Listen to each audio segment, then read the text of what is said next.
E, tendo medo, escondi na terra o meu talento. Mateus 25:25 e também em Lucas 19:11-27.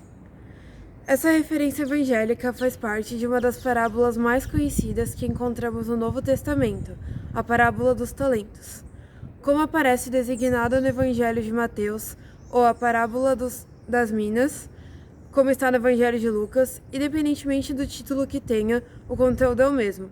Ou seja, a nossa responsabilidade moral, espiritual e material diante da vida. Ela se divide em duas, tendo a segunda parte servido de alvo para Emmanuel, nos trouxe a mensagem desta lição. Para entendermos essa parte, vamos procurar refletir um pouco sobre toda ela, a fim de não perdermos a oportunidade tão preciosa de estudo. A parábola Histórias de Jesus contava, usando os costumes do dia a dia do povo como exemplo para fazer-se compreender, narra a história de um senhor de grande fortuna que, precisando ausentar-se por longo tempo, chamou 3 servos e entregou a cada um deles uma quantia diferente em moedas, que deveriam ser devolvidas a ele quando regressasse. Assim, entregou o primeiro 5 moedas, ao segundo 2 e ao terceiro 1. Tempo depois, retornou e pediu aos 3 a devolução dos bens que havia deixado sob seus cuidados.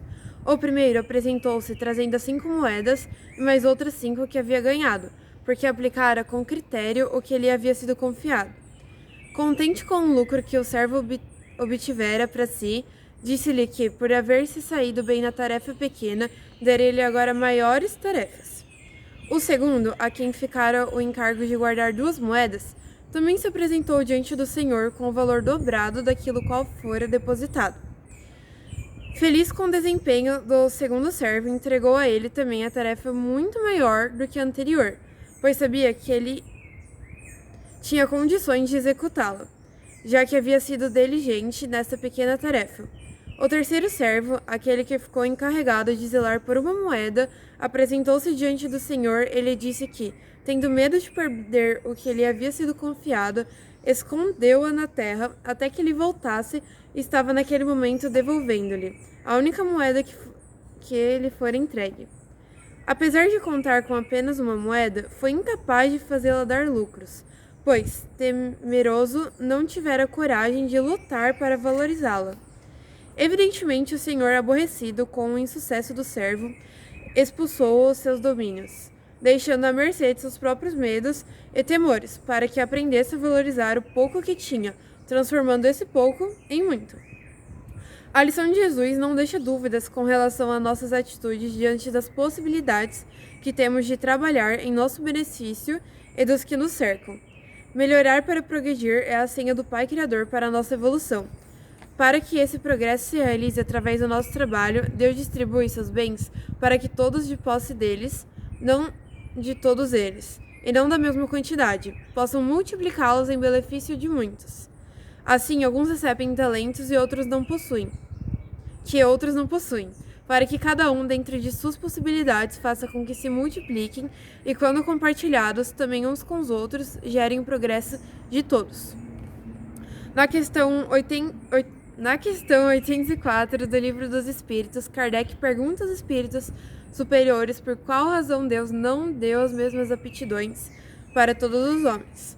E eles respondem que é necessária variedade de aptidões para que cada um possa concorrer para a execução dos desígnios da providência, no limite do desenvolvimento das suas forças físicas e intelectuais. Torna-se fácil, portanto, imaginarmos, para efeito de exemplo, para aquele que receber com talento recursos materiais, poderá permutar seus valores com outros que sejam dotados de talentos que lhe faltem, tais como uma aptidão artística ou intelectual, ou ainda dom moral, necessários todos eles ao bem-estar da própria vida. Verdadeiramente, quando dissemos que nem todos recebem os bens divinos da mesma quantidade, não é porque Deus privilegia uns em detrimento de outros, mas sim porque ainda não conseguimos recebê-los da mesma maneira, pela nossa própria condição moral. Não temos evolução suficiente, muitas vezes, ainda para perceber a presença desses recursos em nossas vidas. E por essa razão podemos acreditar que ele seja injusto, porque dá muitos a uns e poucos aos outros. O Pai coloca todos os bens à nossa disposição para que usufruamos deles. Mas, como cada um tem capacidade diferente para recebê-los, teremos que prestar contas daquilo que tivermos captado. Independentemente da quantidade, como nos fala a parábola, se é pouco ou muito, isso não fará nenhuma diferença na balança divina. O que vai contar será sempre a maneira como empregamos esses valores. Por causa do nosso egoísmo, temos uma tendência de culpar Deus pela nossa pouca sorte, sem percebermos que cada um de nós só consegue captar esses bens segundo a própria capacidade individual. Assim acusamos os que nos cercam, porque nos perseguem. Lamentamos a vida que temos, porque não dá maiores oportunidades. E em tempo algum admitimos a nossa indolência, a nossa preguiça ou nosso medo de lutar para melhorar o que já conseguimos conquistar. Desejamos maiores recursos materiais, quando na verdade não conseguimos sequer administrar o pouco que temos. Lamentamos não sermos chamados para executar tarefas de maiores responsabilidades, quando na realidade mal conseguimos realizar com zelo as obrigações mais simples do dia a dia. Almejamos tarefas maiores, de maior destaque, e culpamos os outros por não sermos designados para trabalhos mais relevantes nos setores espirituais. Mas, se não alcançarmos a harmonia no nosso lar, porque não sabemos como consegui-la, ou porque temos medo de enfrentar a luta doméstica para conquistá-la, de que modo teremos condições de dizer ao outro como alcançá-la? Vamos examinar as nossas consciências e procurarmos descobrir que tipo de servos somos ou, mais importante ainda, o que tipo desejamos ser. Emmanuel nos lembra que existem muitas pessoas que acusam pobres de recursos para transitar no mundo como desejariam e recolhem-se à ociosidade, alegando medo da ação. Tem assim medo de trabalhar, medo de servir, medo de fazer amigos, medo de desapontar, medo de sofrer, medo da incompreensão, medo da alegria, medo da dor. E alcançam o fim da vida terrena como seres que apenas tiveram sensações físicas do corpo, mas que nada fizeram para enriquecer a existência.